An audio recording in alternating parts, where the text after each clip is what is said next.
Go to our continuing special series, Kindness 101 with Steve Hartman. That's where we share stories that are built around themes of kindness and character and the people who have mastered those qualities. This morning's lesson is self-improvement.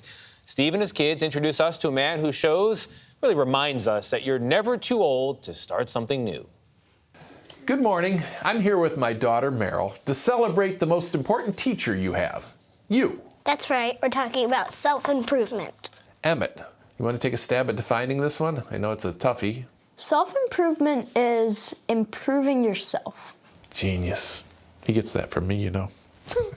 I'm curious, have you guys ever tried to improve something about yourself and struggled?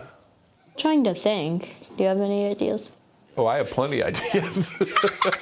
Spit them out. But this is self-improvement, not dad improvement. How about you, Meryl?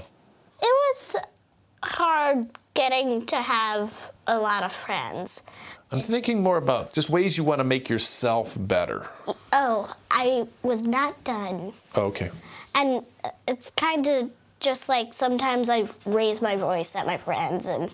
Maybe you could start by not interrupting her. I agree. Okay.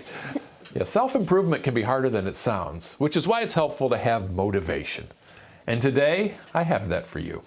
A story pulled from our archive of the most inspiring Americans. This one, the perfect role model for self-improvement. Inside a single-wide in Cookson, Oklahoma, a tortured soul lives alone. It's a hard life, let me tell you, buddy. You ain't never lived hard till you go through what I've been through. This is me. Ed Bray served in World War II. He was at Normandy on D-Day, has 2 Purple Hearts and more than a dozen other medals. But to this day, he still can't even read what they're for. Not because it's too painful. Victory.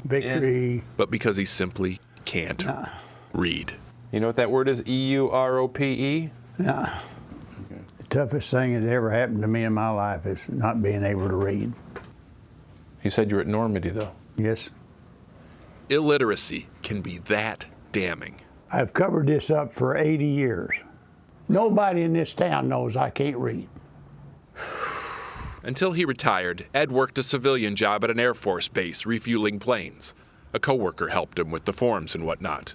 At home, his wife covered for him for 62 years, until she died in '09. Put you guys some coffee on. Today, Ed manages okay, but the soldier in him still refuses to surrender. I wanted to read one book. I don't care if it's about Mickey Mouse. I want to read one book before I die. Over the years, Ed says many people have tried to school him, but invariably, either the teacher or the student would get frustrated and give up. Then a few months ago, a friend suggested he see a professor of reading education here at Oklahoma's Northeastern State University. He told me I was wasting my time. And I said, well, we'll just sit and chat a couple times a week. Is that okay? Very good. Toby Thompson says eventually their weekly talks gave way to flashcards. And everything started clicking. 4. He got pretty good at the sight words. 1. Good job. But the real breakthrough came when, at the age of 89, Ed read this book about George Washington. It gave me goosebumps, and it still does. To power a car. He read 3 more shortly after. Very good. Each one Good job. the same dramatic ending. Did you ever think you'd read that? Each one the same lesson for anyone considering self-improvement. Get in there and learn, baby. Now. Because you ain't going to learn in that pine box.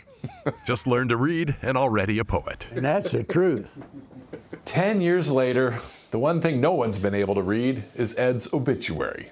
He's still with us, and he's with us. Hello, Ed. I'm ready, baby. Okay. You went around and talked to a lot of schools after our story. What was your message to them?